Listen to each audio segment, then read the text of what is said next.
In today's painting tutorial, I'm going to teach you how to master this beautiful and simple mountain landscape using only two colors, blues and whites. In fact, I'm titling this painting Frozen Majestic Mountains. Now this is a phase 2 painting, and if you don't know what that means, I recommend checking out the tutorial before this one that goes over the basics of how to do this mountain in black and white. But if you're ready for phase 2, buckle in because here we go. When it comes to achieving big, bold, beautiful, contrasting colors in our mountain painting, we need to make sure we have a strong foundation to build off of.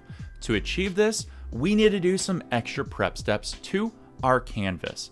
First, coat your canvas with black gesso and leave a blank space near the top right corner about the size of your fist.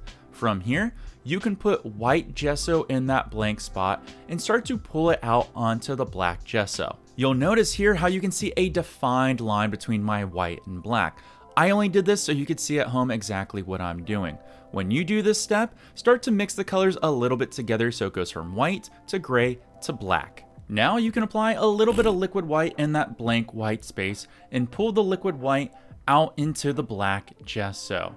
Then we can apply a base layer of Prussian blue in the black gesso area and slightly blend that towards the liquid white, but do not touch the liquid white center. I want to take a quick moment and explain why we prepped our canvas this way because it's extremely important. It has to do with color theory, reflection, and absorption of light.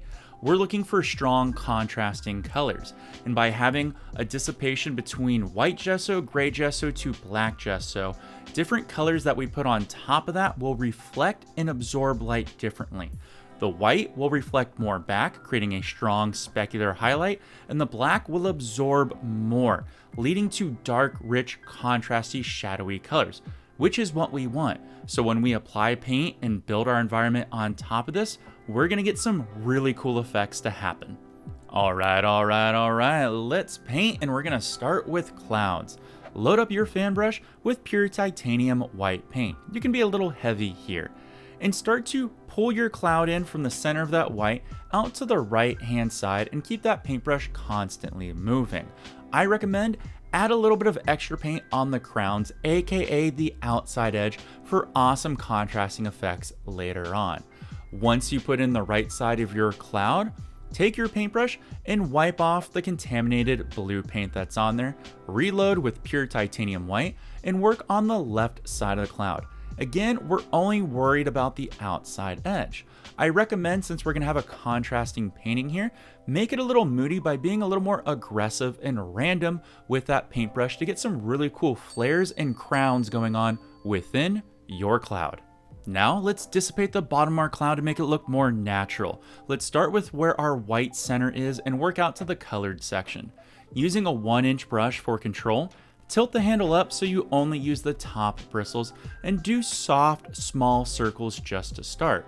Here, you'll notice when you start to hypnotize it and stay in one area that you start to push the cloud into the background color, whether it be that white or Prussian blue, leading to some awesome effects.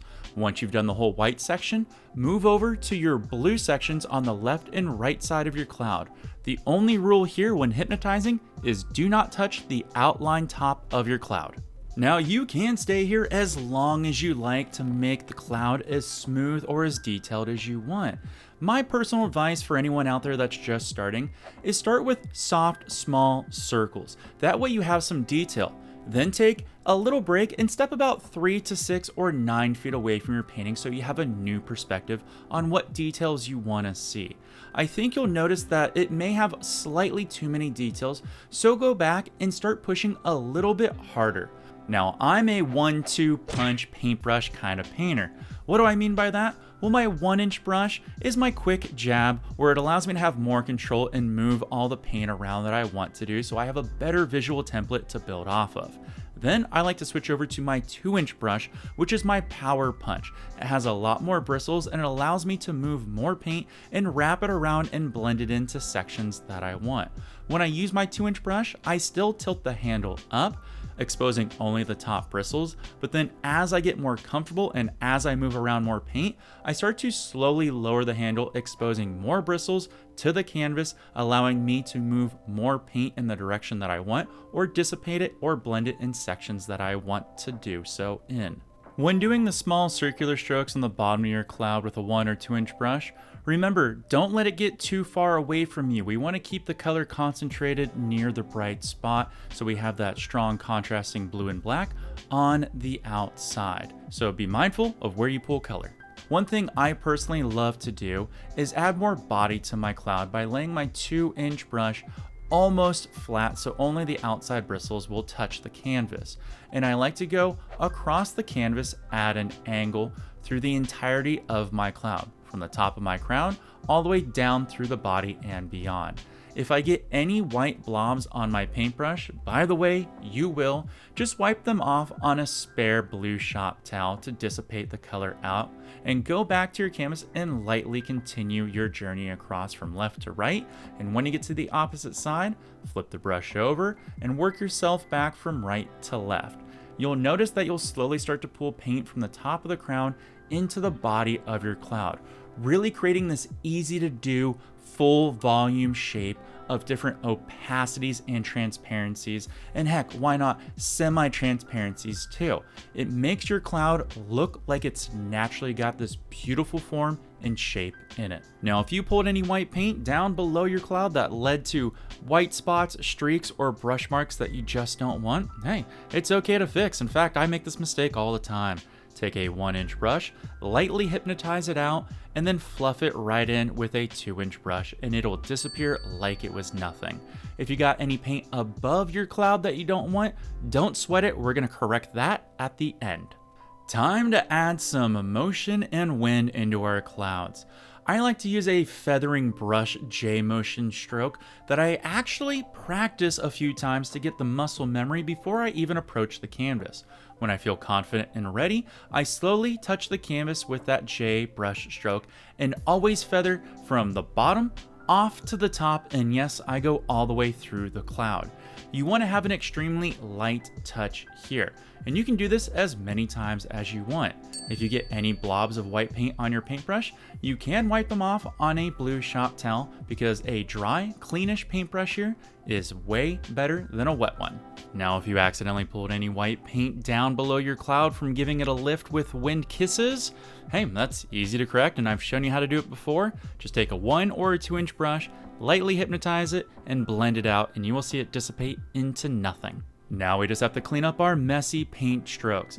With a clean and dryish 2-inch brush, from left to right or right to left, what is ever easiest for you, even out all those brush strokes by lightly going across your entire cloud with an extremely light touch. Alright, let's correct the top of our cloud. That is, if you want to correct it. This is a stylized choice right here. Some people like it when the top of the cloud has a lot of noise, aka the cloud is being ripped apart by wind. That is naturally how a cloud would look at times. But if you want sharp, clean edges like we're kind of going for in this painting, because we want a lot of contrast, we can clean it up. Using an angled shader that's dry, wipe away the excess paint that's near the edge. It will leave some streaky marks, don't worry about it. From here, clean off that angled shader, dip it into a little bit of Prussian blue and a little bit of liquid clear. This will allow for the application of paint to easily be more flexible and glide on top of our mistakes, and easily allow us to cover up what we want, also while going around the edge of our clouds, creating that strong contrast look. Now we're going to add another cloud in front of this, but to really make it stand out, I want to add a little more blue on the base of my cloud here. The reason why is because I want to have contrast. Contrast is going to build depth and also add a layer of separation between the two. If you need to add a little more blue, go ahead and add a tad, a skosh, or a tiny little bit. Whatever works best for you. Just remember to blend it in a little bit with a 2-inch brush. Now we can drop in our second cloud, and lucky for you, it's pretty much all the same steps, so have fun with it. But if you need a little bit of a guide, here we go. I'm going to use a fan brush loaded up with a lot of pure titanium white. And I'm going to have my cloud fade from the bottom right over to the top left and have it get thicker. The note here is to make sure your paintbrush is constantly moving, give it some added pressure and some random strokes, that way you get some thick paint applied to the top of the crowns. And don't forget, make sure you keep that dark, rich blue-black background. So don't take your cloud too far to the left or too far to the right. We want that contrast. When you're ready, move on to a clean and dry 1-inch brush. This is our control brush, remember? So we're going to use it to hypnotize the bottom of our cloud. Now, a good artist note here is, since this cloud is technically in front of the other cloud, I recommend having a lighter touch here so it has slightly more detail to it. When you've got it all hypnotized and cemented into the background there, we can move over to our power paintbrush, which is that big 2-inch brush, and use more of those bristles to dissipate the cloud out to where we want. Again, with a very light touch for the reasons we just mentioned. Now all you have to do is take that 2-inch brush, dab it off on a paper towel so it becomes clean and dry-ish, lay it down almost flat so the outside of the hairs will be touching the canvas, and pull it down and through the entirety of the cloud with an extremely light touch. Work all the way from left to right or right to left, and once you get to the opposite side, clean off your paintbrush, then flip it over and work back the opposite way. Like we said, this pulls the top of the crowns of the cloud down into the body, giving it really awesome shape and form. Now give it a little bit of a wind kiss. Just remember to have that soft J motion as you work your way from the bottom of the cloud out through the top of the cloud and feather that stroke. Take it slow because, again, you want to have a very soft touch here. If you get any paint below your cloud from kissing your wind in the cloud, you know what? You can easily clean that up with just some circular strokes, hypnotized strokes, or long X strokes, whatever works best for you. If you accidentally got any white paint above your cloud, perhaps it's a blob, a streak, a brush stroke that you just don't want, take any flat brush and go across it gently with a light stroke motion and feather it out. Since there's so much paint and medium on the canvas, it'll easily blend in. Before we move away from our clouds and move on to the next element, I like to take my angled shader with a little bit of Prussian blue dipped into a tiny bit of liquid clear and just edge the bottom of my clouds and make sure that I don't have any white dissipating out onto the edges. I want to keep that sharp contrast. That's kind of like our word of the day is contrast. That's what makes this piece really pop. Just feather in the Prussian blue where you need it. Once you have established your blocking of color of where you want it to be, then make sure you just lightly blend it in with a 1-inch brush that's clean and dry, because that 1-inch brush will give you a lot of control to make it blend flawlessly. Since we've been using so much blue on our big brushes and small brushes, you may have introduced a little bit of blue into that white circle that we've been protecting. And if you have, you know what? It's quite okay. Just take your 1-inch brush, dab it into a little bit of titanium white, and lightly blend on that white circle. We want this white circle to be very strong with our white. And in my imagination, this is my light source that's going to be tucked behind my mountains, that is just piercing through the atmosphere, the moisture, through the clouds, through all the haze, and it's just this big, bright, soft, dissipating light source. So don't be afraid to add more white paint if you want to, because we want this to be a blown out appearance. Wild cutting in here really quick to show you something you've been waiting on. I finally have my book ready to go. The Art of Selling Art. It's your ultimate guide to success if you want to start selling your art today. You can finally turn your passion into a profit. I show you how to fairly value your art and price it accordingly, so that way you can maximize profits. I also hold your hand so you can start selling online, through social media, person to person, business to business, or anything in between. The best part about it is you can get yourself a physical copy or a digital copy by going down in the video description. If it's not available just yet, hey, why don't you get on the wait list? Now let's get back to this painting right here. Now we can move on to what you clicked on the video for. Awesome mountains. When it comes to doing mountains, I want you to visualize where you're gonna have 3 peaks going from the top left down to the right. Normally I would say try not to make triangles and pyramids, but you know what? Let's start with doing a template of making simply that. Just a basic triangle. Put your first peak on the top left right where your clouds are. Now just start dropping in mountain slash triangle slash pyramid lines. We just want to give you a basic template here so that way you can understand how you want to connect your mountain peaks to one another to make a mountain ridge. Go slow here and think about how you want your mountain peaks to be formed. Now, you don't have to actually make perfect mountain shapes just to start. All we're trying to do is make a template right now. My job in this video is to make sure that you have beautiful mountains. And to achieve that, we want awesome paint breaks. So let's prep our inside of our mountain the correct way by removing excess paint.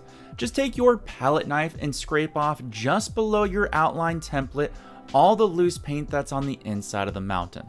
Now take a blue shop towel, a painter's best friend by the way, and rip it in half and slowly start to fold it into like a triangle slash cone shape that'll fit in the palm of your hand but extend to the end of your finger.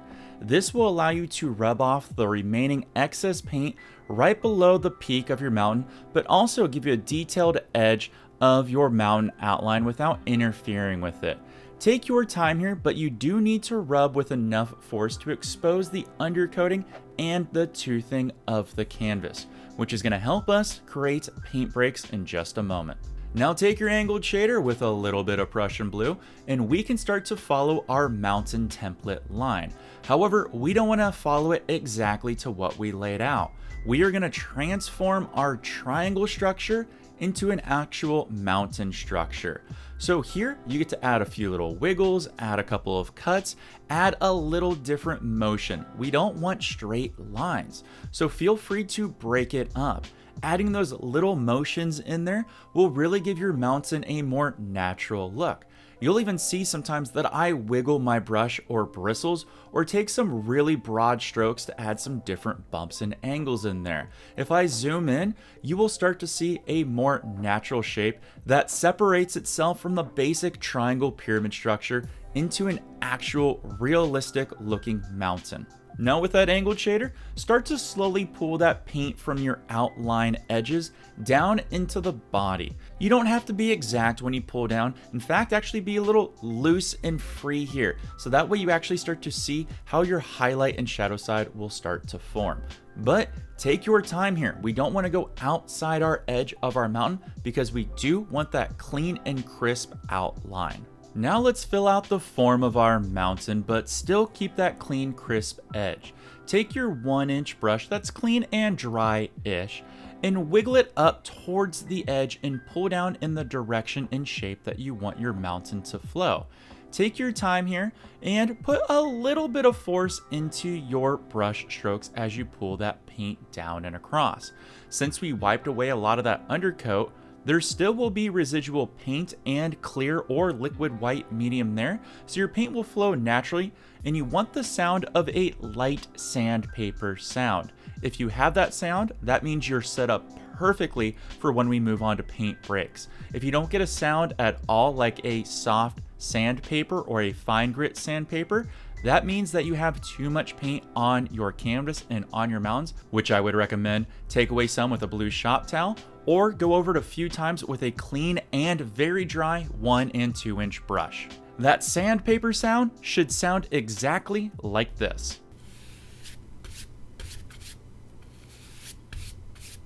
Now let's work off any excess paint we don't need with a 2-inch brush. This is going to help a lot since a lot more bristles are removing paint. We're going to allow our paint breaks in just a moment to easily stick. Make sure you take your 2-inch brush and still follow the same motion of your mountains. Now, I'm not perfect. I too make mistakes every now and then. I mean, just ask any one of my Bumble dates. I mean, you could if I ever got a second date. But I too sometimes go outside the lines of my mountain when pulling down paint. This is easily correctable though. Use your angled shader with a little bit of Prussian blue and put in that strong, crisp edge. I also recommend doing this if you want to darken your edges just to get a little bit more contrast. Now that we got the base template of our mountain in, let's take it to the next step and give ourselves a template for a highlight and shadow. Use the peak of your palette knife and go to all of your peaks and start carving in a highlight and shadow line. Take it all the way from the top of the peak down to the bottom. Now follow what you think the natural flow of your mountain would be for highlights in shadow. The key to this is make sure you stay away from straight lines. Add jags, add wiggles, add breaks in there. This will truly pay off. Now I know this is a little hard to see on camera, so I'm gonna zoom in here so you can see the exact lines that I put in. Time to move on to highlights on our mountain, and for this I want you to use a special type of highlight paint. I want you to take a combination of titanium white and the littlest dab of Prussian blue and mix it into our highlight color. Now leave this slightly marbled, okay? The reason we want to do this is to knock down the value of our white, which we will go into a little bit later. This will be the perfect highlight color. Take your palette knife, cut it through that long strip of paint that you've pulled down, and now you can start applying it to your mountain. The perfect roll on the end of your knife is about 1 to 2 spaghetti noodles thick. Follow the angles of your guideline and your mountain. Normally I would say do long strokes with your palette knife, but you know what? In this painting, it actually benefits you to do shorter strokes. It'll also give you more control. And for new painters out there, this is way less intimidating, so I'd recommend doing short strokes. Now go ahead and add in the rest of your highlights. I've already given you all the tools and tips that you need to succeed at this. But you know what? Let me just give you a few more just to help you out. 1, don't be afraid to reload your knife quite often. Since you're only doing 1 to 2 spaghetti noodles thick of that roll, you can run out quite quickly because our canvas is somewhat dry with a lot of toothing. So that canvas is going to grab a lot of paint, which is what we want, and that is how we get all these beautiful effects to happen. Number 2 is start with your knife a little more perpendicular to the canvas, and as you work your way down, you can flatten the knife to be more parallel with the canvas. This will expose more paint as you work through that roll and give you different effects as you work down the mountain. And number 3, when you're also working towards the peak, try to keep the tip of the knife towards the peak, and as you work down the mountain, you can rotate your hand and forearm and elbow to expose more of the width of the blade to get those thicker, fatter lines to come down and across where it looks like snow hit that part of the mountain a little bit more. Now every highlight needs a shadow. I like to start with a slightly darker mixture of marbleized blue here and then add to it as I go. I'm gonna take, let's just say 3 parts Prussian blue and 1 part white and mix it extremely marbly. Then I will add my shadows wherever I have highlights. Rather than just pull down at an angle for my mountain, make sure you add a little bit of a swoop and form that mountain structure as if it's piercing out of the ground. If you put just a straight line, you're gonna make a pyramid. You have to follow the angles of your mountain, but you also have to form a shape that looks like the mountain is protruding out of your canvas and out of the landscape. The easiest way to do this is just add a light J motion or a light U motion. In fact, if you're brand new to this, just practice this motion with a dry knife before even touching your canvas. Then you can apply some blue color. Now, I like to use the fat side of my blade to cover ground, but you will get into spots where there are really tight spots. Here, you can just flip the blade over to use the thinner part, so that way you don't go outside your lines or accidentally grab any paint you don't want to. Now go ahead and take that blue shadow color we were just using and introduce 1 more part of titanium white and mix it marbly again. What this will do is it's going to shift that blue to a marble blue mid-tone color. When we cut our knife through it and apply it to our shadow side on top of that darker blue color, we are gonna get the most beautiful effects of blue that have all these different multitude of blue colors in there. It's simply gonna look awesome. In fact, the only word that I can describe at the top of my head right now of how it's going to look is straight up dope. Now, the only tip I want to give you additional to this mid-tone blue shadow color here is rather than doing 1 to 2 spaghetti noodles, I would recommend only doing 1 spaghetti noodle roll on the end of your knife. We only need a little bit of blue since we're already applying blue paint on top of blue paint. We don't need to overwhelm it with too much thick paint that won't stick. Time to make our mountain shine with specular highlights. all you need to do is take your clean knife and cut it through some pure, clean titanium white, and just apply it to where you think the sun or your light source would be kissing or touching your mountain peaks on your highlight side only. The key to specular highlights is only add a little bit where you need them. If you add too much, it's gonna mix with the undercoat of blues underneath and dull down, not adding that beautiful sparkling white. Now, if you want a super strong contrast, you don't have to do this next step, but I personally love to do it, which is where I take a little bit of titanium white on my palette knife and pull down onto my shadow side. I like to think that light skipped and jumped onto the other side and caught just a few little things. They could be stones, pieces of ice, little crevasses, little anything that you want to make up in your imagination. Just make sure if you do this step, just use a little bit of white and pull with a very soft touch. But I say give it a go because it adds so much more depth and character, and honestly, I think it makes your mountain look more three-dimensional. You know what I just realized? That I kind of have a valley shape going on in between my two mountains on the right. So let's make that look even cooler by adding a little bit more white paint in that valley that naturally flows from my middle mountain off into my right mountain that has the more shadow details on it. You only need a little bit of white paint and cut in here where you think the sunlight would hit certain parts. I'd highly recommend start with the white paint near the top and let it fade down as you get closer to the base of the valley. All right, here we go. Time to make your mountain truly stand out. Since we put specular highlights on our highlight side, let's put something that contrasts that. We're gonna put a deep, dark, rich shadow. For the sake of argument, let's just call this a specular shadow. Take your palette knife and cut it through some pure Prussian blue so you get a nice roll on the end. And you wanna take this on your shadow side and add in where you want your deepest, darkest shadows. Now, just to let you know, you want to think about where your light source is in relation to your shadows. The closer to your light source, the less deep, dark, rich shadows there are going to be. However, if you created a nice valley or cutoff point on your mountain, you can add shadows in that spot to make your mountain seem like it has more ridges or has more depth within those crevasses or cracks. As you move further away from your light source, light would have a harder time traveling to that location in your environment. Hence, the shadows would be deeper and darker and richer. So think about that as you're applying your deep, dark, rich, specular shadows. And if that's too artsy-fartsy for you, just think of it this way. Put a little bit of your deep, dark, rich shadows in the middle, but put a lot on the outside edge that's gonna meet that contrasting deep, dark, rich blue background. Fair enough? Fair enough. If you at home ended up doing the same valley highlights that I did, give some of those highlights a little bit of shadow underneath them. That'll truly make them pop out even more, but you only need the lightest bit of color here, so take your time. Let's move on to dissipating the base of our mountain. We basically just need to mist it up. And I'm gonna recommend you start with the 1-inch brush because remember, that is our control brush. Just follow the angles of your mountain and tap in with all of the bristles. And yes, I want those bristles to bend. That way I know that you're working them all and it's going to push and dissipate that paint out.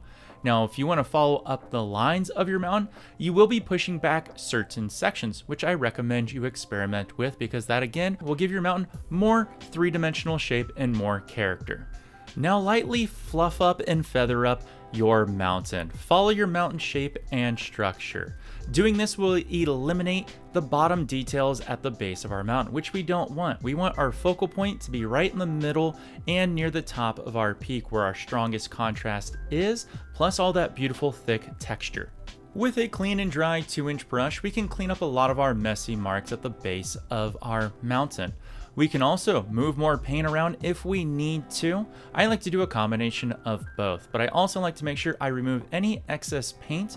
Just make sure, as always, to follow the angles of your mountain. One technique that people seem to love in my mountains is when I add this, let's just call it a motion blur effect. It's where I take a little bit of the detail from my mountains on the highlight side and sometimes the midtones and shadows and pull them down in the shape and direction of my mountain structure. It creates this awesome and beautiful and dissipated motion blur effect.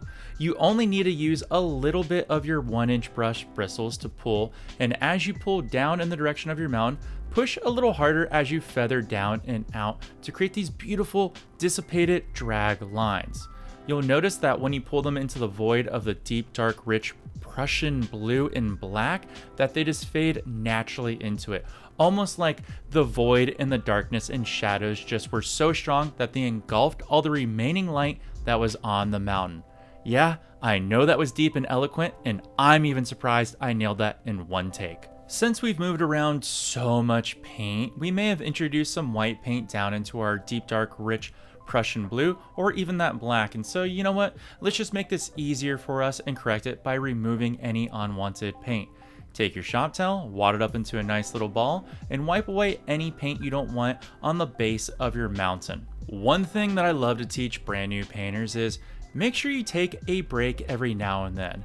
Step up and move away from your painting and look at it from a distance. 3 feet, 6 feet, and 9 feet. Trust me, you'll get a whole new perspective. And that's exactly what I did. I took a break and I looked at my painting from a different distance and got a whole new perspective.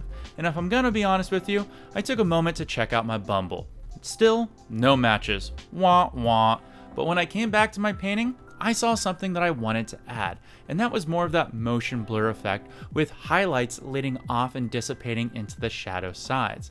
To achieve this, all I did was take my angled shader, load it up with just the littlest a bit of titanium white, and followed the angles of my mountains. But I was a little more free and loose with my strokes, but I did make sure to feather out the strokes as I worked my way down to the base of my mountain. Now I'm just gonna fade these motion blur lines down with a clean and dry 1-inch brush. I know I've said it a million times in this video, but I need to cement it in your mind because it really builds a strong structure within your mountains. Make sure to follow your mountain shapes and angles. Take a moment here to reintroduce a little bit of pure Prussian blue at the base of our mountain. Since we've introduced a lot of moving layers and then removed some and then moved some layers again, you may have introduced things you don't exactly want. To play it safe, since we want that nice contrast, just dab a little bit of Prussian blue into your 1-inch brush and just fade it into the base of our mountain so that way we get that deep, dark, rich blue color. Let's take our mountain to the next level and add a mountain shelf, which is going to add a lot more depth into our mountain. With your angled shader loaded up with Prussian blue, let's throw in a template line that's going to be our mountain that reaches from one side of our mountain to another peak that's in the foreground. I like to just throw in a basic template. Don't overthink it. You can add your mountain shelf wherever you want or do an exact copy of mine. All I ask is just have it meet into your mountain and drop it slightly below your other mountain so you create layers and planes of depth. Painting a mountain shelf is just like painting any other mountain structure, and lucky for you, I've already shown you how to do that flawlessly. But if you need a helping hand and some additional tips, I am here for you. First of all, I'm only going to use pure titanium white on this mountain shelf here. Why? Because the pure titanium white on the foreground will be a real good contrast to the knockdown version in the background. I'm also going to continue to use short paint break strokes, and as I work my way down my mountain shelf, I will open up the blade to get more of that paint break exposed from the knife, leaving these nice thick paint break lines. When it comes to connecting my background mountain with my foreground mountain shelf, all I have to do is follow that template line that we dropped in with that angled shader. Take your palette knife with a little bit of pure titanium white and start scraping down from the top of that ridge in just short little strokes. Again, we're just throwing in a basic template for us to build off of. Once we've connected, now my eye and hopefully your eye can start to see where the mountain shelf and ridge connects with our background mountain. In my mind, my bigger mountain slightly drops behind my mountain shelf, so I don't want a lot of detail there. I'm going to add a little bit of Prussian blue on the end of my 1-inch brush and start to dissipate out those white highlights so it creates just a soft, misty look that won't have a lot of detail in it. Once I've created enough mist, I'm going to use those motion blur strokes that I taught you earlier. Make sure you have a nice light feather touch here. And since we're going to be so close to many other layers of paint, take your time. We don't want to accidentally grab something we don't mean to, because if we do, we could ruin the illusion of depth within our painting. Now we can start putting in our shadow side, which is a mixture of Prussian blue and titanium white mixed marbly. This way we get beautiful effects and different colors to happen within our shadow. Wherever there's a highlight, we need to add a shadow, which means I have to put one on that foreground mountain shelf, but also the one that hides behind it as well. I'm going to be very careful here and use the smaller part of my blade. Once I have all my shadows in, since this is behind my mountain, I don't want it to have a lot of detail. I'm going to take a very junky paintbrush here and just lightly tap out the base and fluff into it so it removes all the fine detail in those shadows. If you're feeling bold and confident, try to work those details out even more with a clean and dryish 1-inch brush, but be very careful because you don't need to grab anything from the highlight side or shadow side and introduce it to one side or the other. So basically, all I'm trying to say is be very, very careful. Let's add a little bit of 3D texture to our mountain shelf.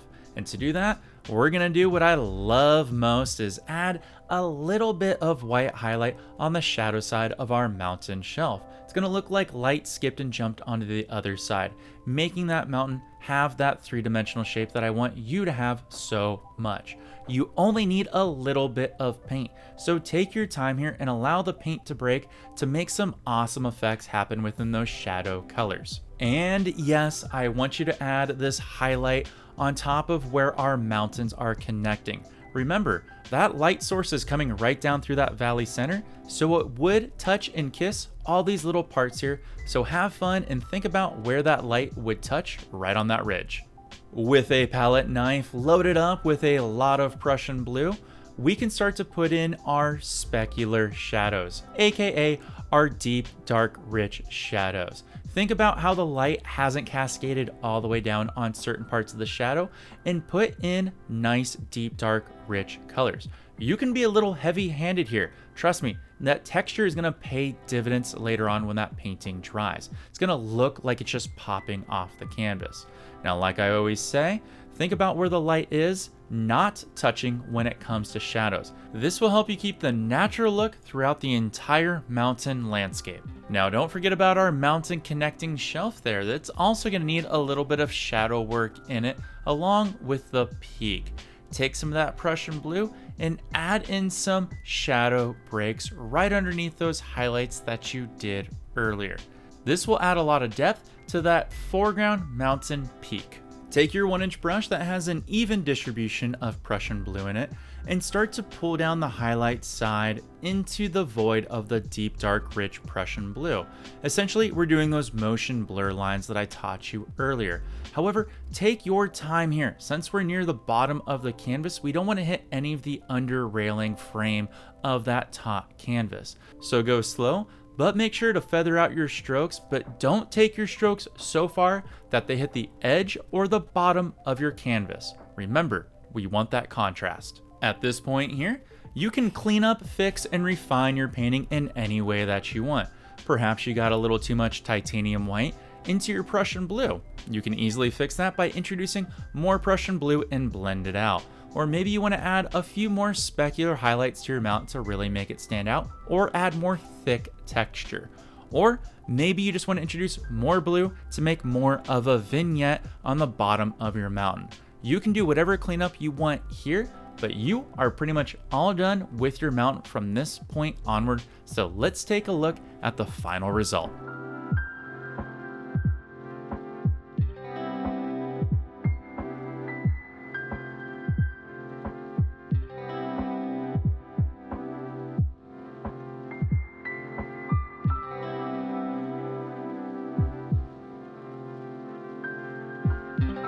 I'm gonna be honest with you, I just adore and love this painting and how it just came out. I love how the clouds just wrap and come out of the black. I love our blown out light source there that just draws a focal point down into our contrasting mountains that fade off into the void of that deep, rich blue. And depending on how the light hits it, more blue will show up or it will dissipate into black, making your painting have just so many dimensions to it. Now, I had mentioned earlier that this is a phase 2 painting, and while I showed you a lot more techniques and expanded out how to achieve this painting, you know, I was gonna do more to it. I was actually gonna add some birds up into here that look like they're in the distance, and then add a nice godlight that shines down through this valley that I thought would look really cool. But you know what? I showed this painting to 2 people and they said, don't touch it, it's perfect. Which is a lesson that we all need to learn. Sometimes when you just work on a painting too long, you can ruin it.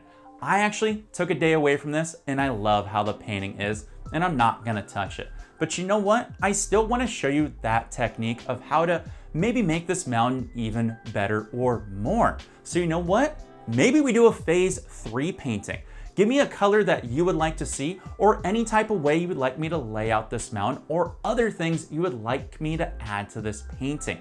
Let me know down in the comments down below. And hey, while you're down there, don't forget to hit like and subscribe. This was a huge painting tutorial for me. So do me a huge favor, like the video, make sure you subscribe so you see the next one coming out. And if you want to see how to really master mountains, I've got a video over to the side that goes in depth on how to master mountains. Or if you want to see the phase 1 of this painting, you can also see that over to the side. Thank you so much for watching. I appreciate your support. And as always, happy painting and peace.